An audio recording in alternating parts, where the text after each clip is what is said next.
ये नजारा देखकर आप समझ रहे होंगे कि कितनी ज्यादा आत्सा जो है लोगों में है और बड़ी संख्या में यहाँ पर लोग पहुंच रहे हैं। अलग अलग तस्वीर हम आपको दिखा रहे हैं। एक सुंदर साध्वी की तस्वीर हमने आपको दिखाई। अब एक चर्चा जो है आईआईटी बाबा की है, जो आईआईटी पास आउट हैं पर उसके बाद उन्होंने संन्यास लिया। आखिर क्यों और कैसे, आइए आपको इस रिपोर्ट के जरिए दिखाते हैं।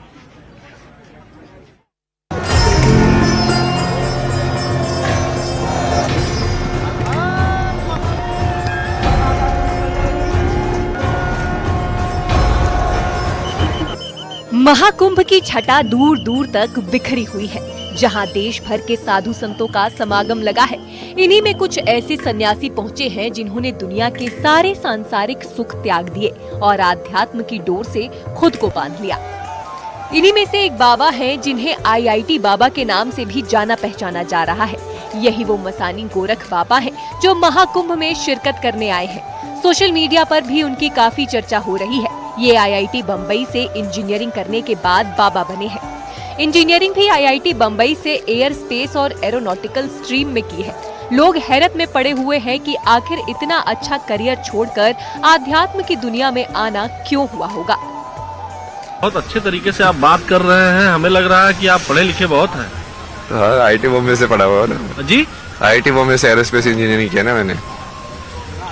आईआईटी मुंबई से? हाँ। Aerospace engineering? हाँ। तो इस अवस्था में कैसे प्राप्त हुए? ये अवस्था तो सबसे बेस्ट अवस्था है।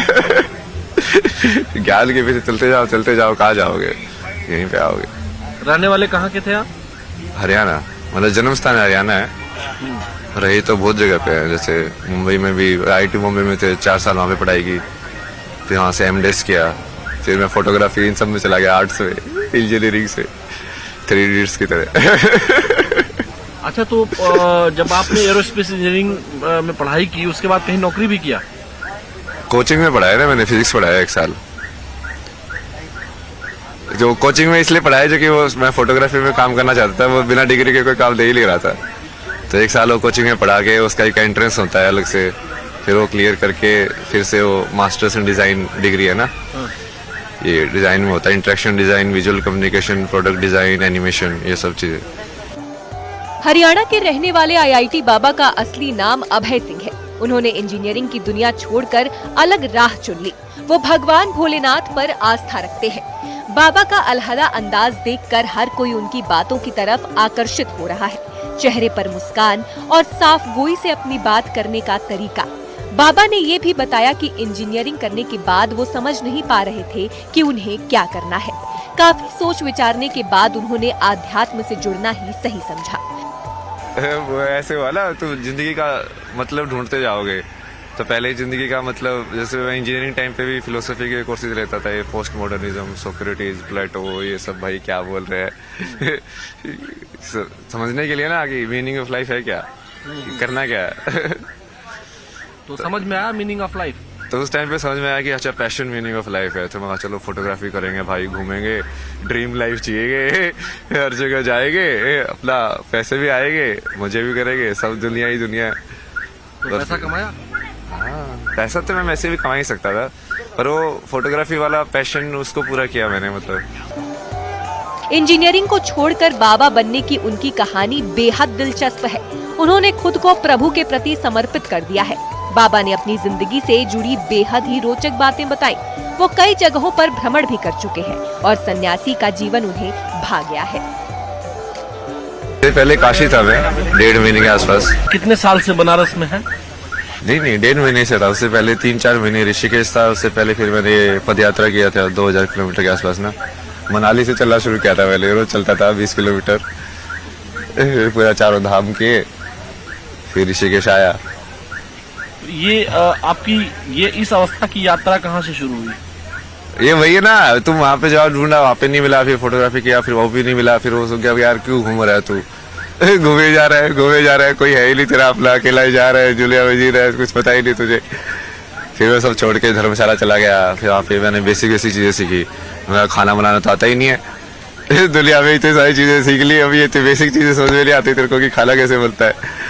तो समझो थोड़ा स्टिल माइंड को ना कि हाँ छोटी छोटी चीजों पे ध्यान दो, जिंदगी की रोजमर्रा की एक एक चीज है जो तुम कर रहे हो। आईआईटी बाबा खुद के महाकुंभ से जुड़ना अपने जीवन की बड़ी घटना मानते हैं। अब वो आध्यात्म में ही रचे बसे दिख रहे हैं। Bureau report, news 18।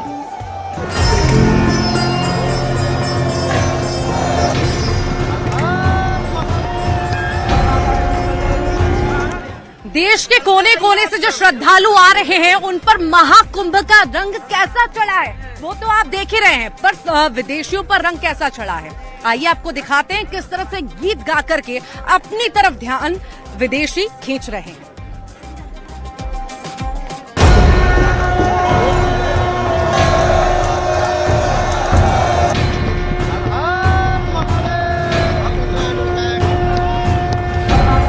महाकुंभ जहां सनातनियों के गौरव को देश दुनिया में बढ़ा रहा है, तो वहीं विदेशी भी सनातन के इस बड़े उत्सव में रंगे हुए हैं। जिस तरह प्रयागराज महाकुंभ में करोड़ों की संख्या में देश के कोने कोने से श्रद्धालु पहुंचे हैं, तो वहीं विदेशों से भी सनातन में आस्था रखने वाले श्रद्धालुओं की कमी नहीं है। जो भी विदेशी मेहमान महाकुंभ में आया है, वो बस भारतीय सभ्यता में रंगता हुआ दिखाई दे रहा है। इतना ही नहीं, सनातन की गहरी जड़ें उन्हें अपनी ओर खींच लाई है। त्रिवेणी संगम के आसपास का माहौल भक्ति भाव से भर गया, क्योंकि विदेशी तीर्थयात्री मेले की आध्यात्मिक ऊर्जा में शामिल हो गए। कई विदेशी महिला श्रद्धालुओं को महिषासुर मर्दिनी स्तोत्र कंठस्थ याद है, जिसे गाकर उन्होंने सबका ध्यान अपनी तरफ खींच लिया। जय जय हे महिषासुर मर्दिनी रम्यकपर्दिनी शैलसुते ऐश्वर्यवर्षिणि दुर्धरदर्शिनि दुर्मुखमर्षिणि हर्षरते त्रिभुवनपोषिणि शङ्करतोषिणि केल्बिषमोषिणि घोषरचे धनुजनि रोषिणि दितिसुतरोषिणि दुर्मतशोषिणि सिन्धुसुते जय जय हे महिषासुरमर्दिनि रम्यकपर्दिनि शैलसुते ऐ जगदम्ब मदम्ब कदम्ब वन प्रियवासिनि हर्षरते शिखरि शिरोमणि तुंग हिमालय शृंग निजालय मध्यगते मधु मधुरे मधु कैतब गंजिनि कैतब भंजिनि राजरते जय जय हे महिषासुरमर्दिनि रम्यकपर्दिनि शैलसुते।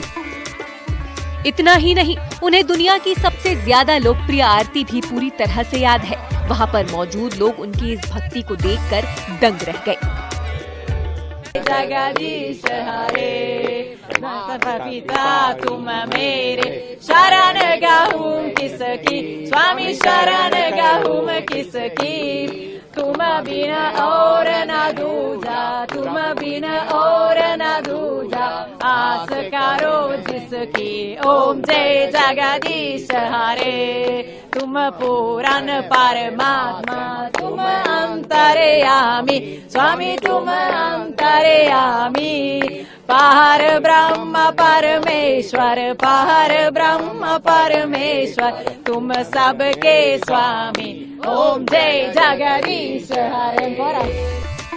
मकर संक्रांति के पावन अवसर पर अमृत स्नान में भाग लेने के लिए विदेशी श्रद्धालु त्रिवेणी के संगम पर उमड़े।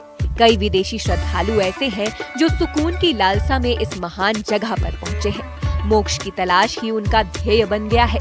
आस्था के इस संगम में कई विदेशी श्रद्धालु पहली बार आए हैं, तो कई श्रद्धालु ऐसे हैं जिनको पहले भी इस आध्यात्मिक संस्कृति से जुड़ने का शुभ अवसर मिल चुका है। इतना ही नहीं, वो बार बार यहाँ आने की हसरत रखते हैं। Bureau report, news 18। भव्य दिव्य अलौकिक तस्वीरें आप लगातार देख रहे हैं न्यूज़ 18 पर, और इसी बीच आप ये भी देख रहे हैं जहां हम इस वक्त मौजूद है, बड़ी संख्या में महिलाएं भी हैं, गीत गुनगुनाती हुई चलती हुई नजर आ रही हैं। बहुत लंबा रास्ता तय करना पड़ रहा है, पर थकावट, शिकन चेहरे पर नजर नहीं आ रही है। गीत गाएंगी क्या आप? श्री राम जय राम जय जय राम, श्री राम जय राम जय जय राम, श्री राम जय राम जय जय राम, बोलो श्री रामचंद्र भगवान की जय। कैसा लग रहा है कुंभ में आके? अच्छा लग रहा है, बहुत अच्छा लग रहा है।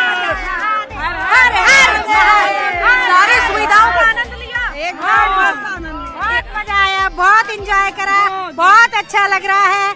मैंने कहा मैं जरूर जाऊंगी, 144 साल बाद फिर आता तो फिर हमने कहा भी इससे मुझे जरूर जाना है। तो ये अभी की पीढ़ी है जो ये इस मौके का लुत्फ उठा सकती है। ये संयोग बना है, बड़ा संयोग बना 144 साल बाद, और आज हम सब इतने सौभाग्यशाली हैं कि यहाँ पर मौजूद हैं और ये स्नान हम कर पा रहे हैं, साधु संतों का आशीर्वाद ले पा रहे हैं।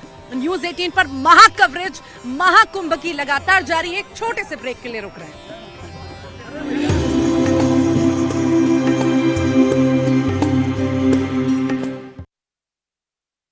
आपके डेली